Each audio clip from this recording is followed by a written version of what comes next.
Hello, hello, precious family.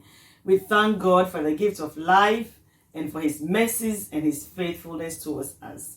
It's Pastor Derek and Julia from the Marriage School, and we are continuing with our topic on the wrong reasons why people enter into marriage. Welcome to the Marriage School with Pastors Derek and Seljalia Abre Solomon.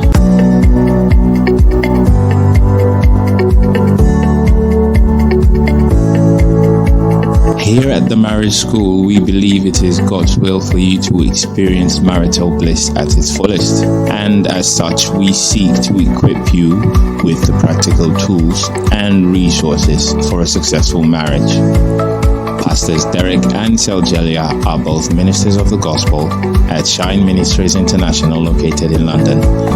They are also published authors of well-known marriage counseling books such as Built to Last and God's Spices for Marriage.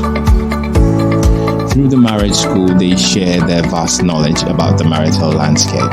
Using the Word of God as their foundation, they provide couples with resources and strategies that prove helpful in navigating the marital waters.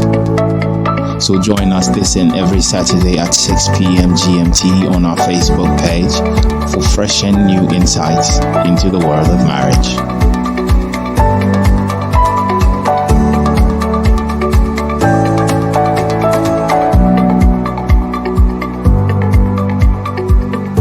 If you are learning something from it, and if you are not already married, you will marry right.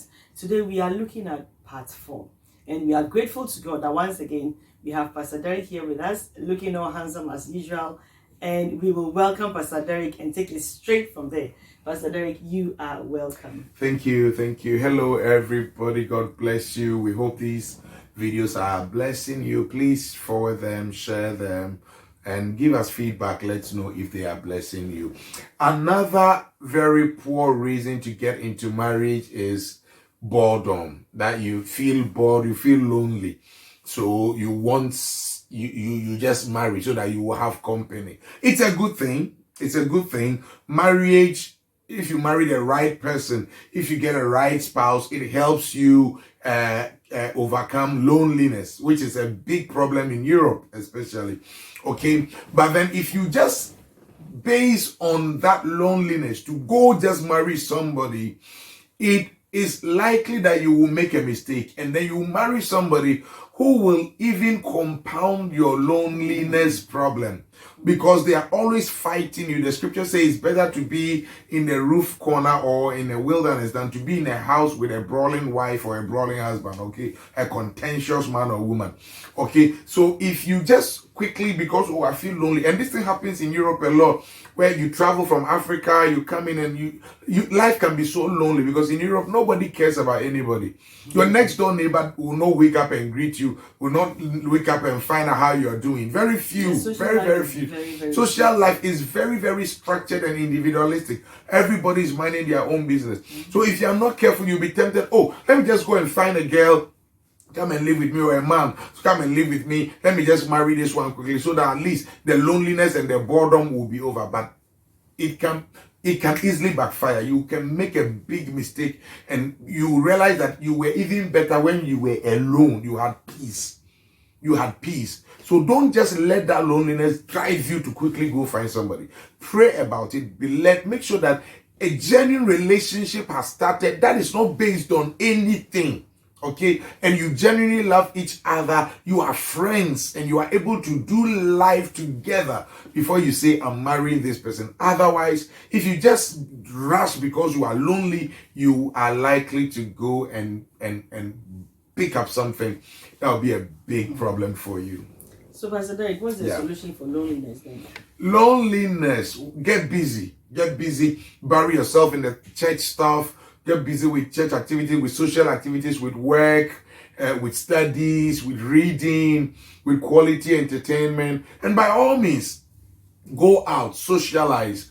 If you need to find a life partner, do. But don't just rush thinking that if I just get this person and marry quickly, my loneliness problem will be over. It can backfire big time. Because you can still be in the marriage and be lonely. You can. You can still marry and be a lonely partner in the marriage. There are many lonely wives, many lonely husbands.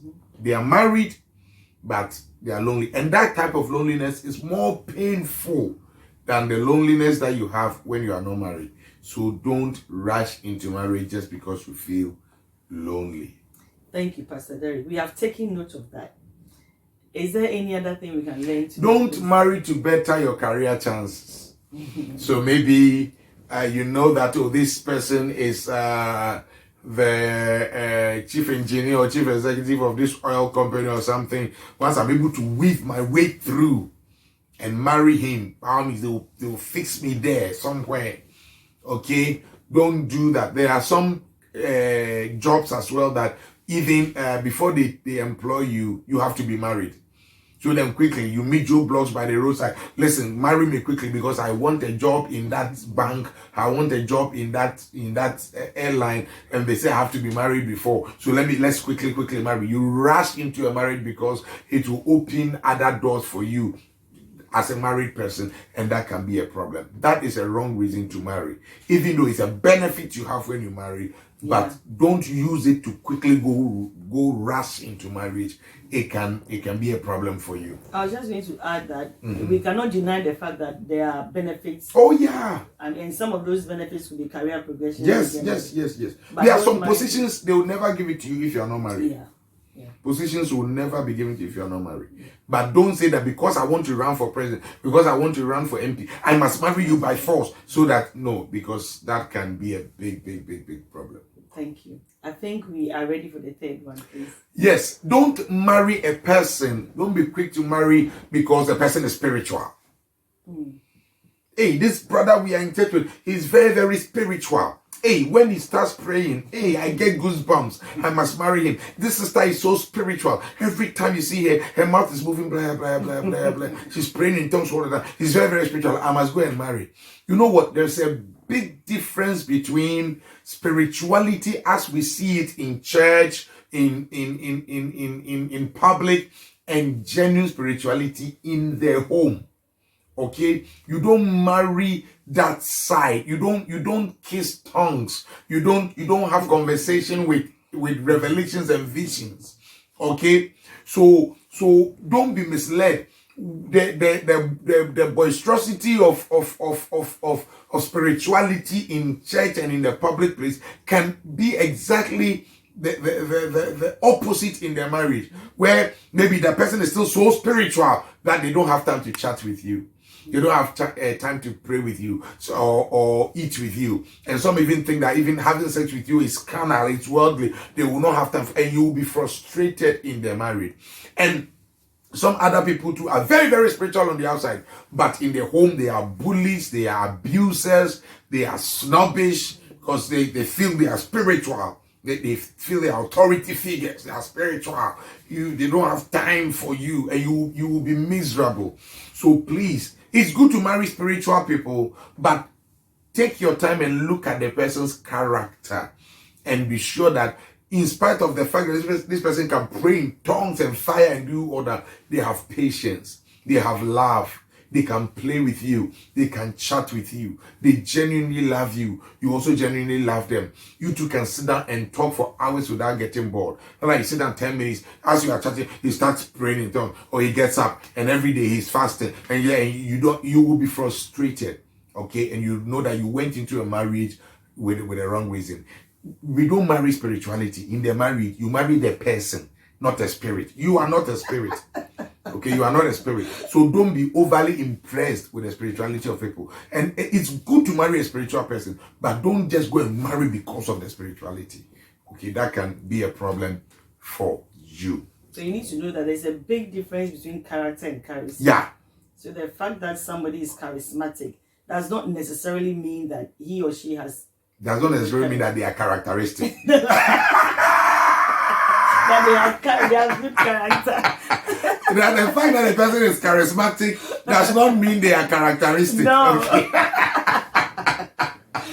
Oh, Lord. Because most of the time, we get attracted to the The person who is, charisma. it's just normal Yeah. that this lady sings at church. When she picks a microphone, the anointing and whatnot, you naturally feel like, okay, I want to get close to her and those things.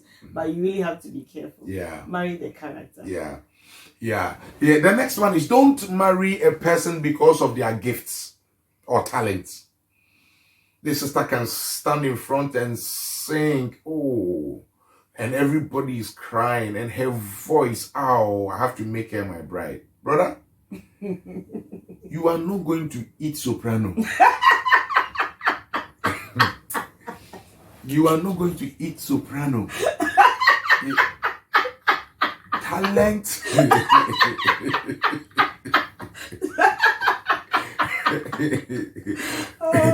Talent and gifts are different from marriage. Marriage is a very, very different ball game.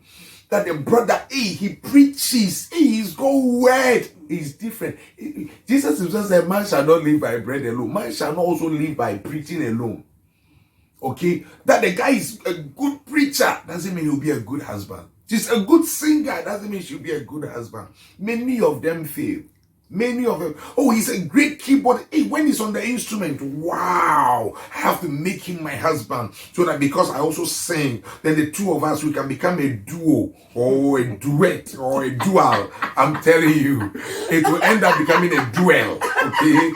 Please, don't marry because of a talent, because of a gift, because of something that is so attractive. No. Marry the person. See the human being inside the person, the character, the friendliness, the laugh, and the flow that the two of you have. Don't let the giftings lead you. Otherwise, you will be miserably disappointed. Miserably disappointed. Pastor, I've heard a few stories like that. I mean, recently, a lady was telling me she I don't know whether she was or she still is married to a pastor. And she was telling me how the pastor can preach. He said when this man stands and he's preaching, you would think angels are coming down, but his character is something else. Yeah. He's chasing women all around. He's irresponsible as a husband. He doesn't take care of his wife and children, and he's just messing up. Yet when he gets behind the pulpit, it's a completely different matter. So don't be bamboozled by what you see in public. Don't be bamboozled by our giftings, our ability to preach and all. It's different. Marriage is a different ball game. Many people who shine so bright on the stage, they fail miserably in the home. So be very, very careful. There are a lot of these ladies who they sing very powerful. They don't know how to cook. They don't know how to sex. They don't have good character. They are not submissive. They can't flow with you. And you'll be frustrated. You have to turn your house into an all-day singing, because that's the only thing that will make you like the person. Some of them are dirty. They are not organized. But once they get on the platform, they will minister powerfully. So marriage is very different from what you see us do on the platform. So be very, very careful. Thank you, Pastor Daddy. Do we have time for one more? Maybe we can squeeze a little one if time will permit. And that is, do not marry because other people think you have a problem. Okay? That maybe you are growing and then people start laughing at you, that maybe you have erectile dysfunction, or maybe you are not a man, maybe you are a man woman, or maybe you are whatever, you don't have a penis, or maybe you are something. Yeah, so people come up with all these funny ideas. This guy, the way he's been there for long, no, maybe there's something wrong with him. And then as they start laughing at you and things like that, you get serious and say, no, I'm going to marry to prove to them that I have a penis. I'm going to marry to prove to them that there's nothing wrong with me. I was just waiting. Don't rush. Don't let the pressure of the people rush you. If they think you have a problem, it's they who are thinking. You know you don't have a problem. Please carry on. You know you get erections when you wake up. Keep it and carry on. Marry at your pace. Marry the person that you love. Don't let anybody push you to go and marry somebody under pressure, and then you are so frustrated the rest of your life. Marriage is a very, very long journey. You don't just jump into it unprepared. It can backfire and you will struggle. So forget about pressure. People laughing at you that you have issues, you have that problem, you are like this, you are like that. Let them talk. Take your time and do it in your own way. God bless you. Thank you very much, Pastor Derek. And I'm trusting God that our learners are really learning something. Amen. So, as Pastor Derek just said, marriage is a long journey. Don't let the pressure of the people rush. Let me just add that one. That sometimes they say that you have a spiritual husband or a spiritual wife. That is why you are not married. Please, you don't have a spiritual husband. You don't have a spiritual wife.